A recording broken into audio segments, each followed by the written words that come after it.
MZ세대도 감원 대상, 42개월 월급 플러스 알파, 은행권 역대급 퇴직 바람.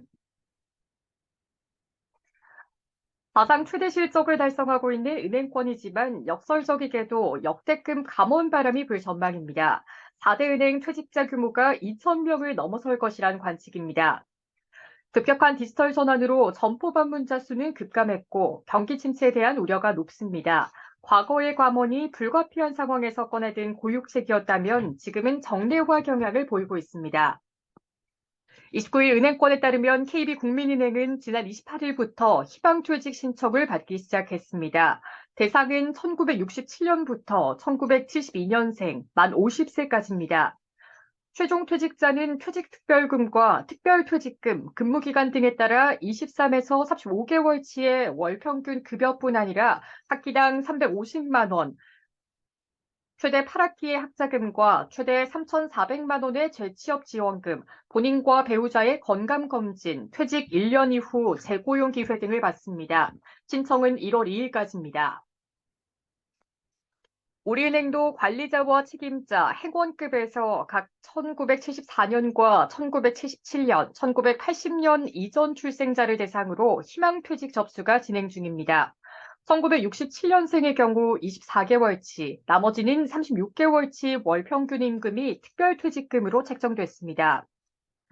자녀 1인당 최대 2,800만 원의 학자금을 제공하고 최대 3,300만 원의 재취업 지원금과 건강검진권, 300만 원 상당의 여행상품권 등도 지원됩니다. 신한과 하나은행 역시 이번 주 또는 연초에 희망퇴직 공고가 나올 예정입니다. 4대 은행의 희망퇴직은 대부분 내년 1월 안에 마무리될 것으로 보입니다. 앞서 올해 1월에는 KB국민은행에서 674명, 신한은행에서 250명, 하나은행에서 478명, 우리은행에서 415명이 희망퇴직 형태로 은행을 떠났습니다. 4대 은행에서만 직원 1,817명이 그만둔 것입니다. KB국민은행 관계자는 조건이 비슷한 만큼 내년 1월 퇴직자 수가 올해 1월보다 적지는 않을 것이라고 내다봤습니다. 올해 희망퇴직 공고에선 대상 연령이 만 40세까지 낮아진 만큼 내년 1월 최종 희망퇴직자가 2,000명을 넘어설 것이란 전망도 나옵니다.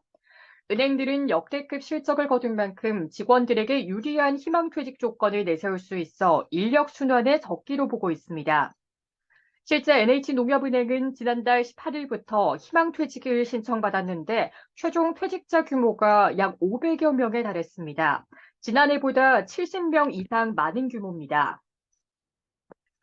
NH농협은행 희망퇴직 대상자는 전직급 10년 이상 근무자 가운데 만 40에서 56세입니다. MZ세대가 희망퇴직 신청사에 포함됐습니다.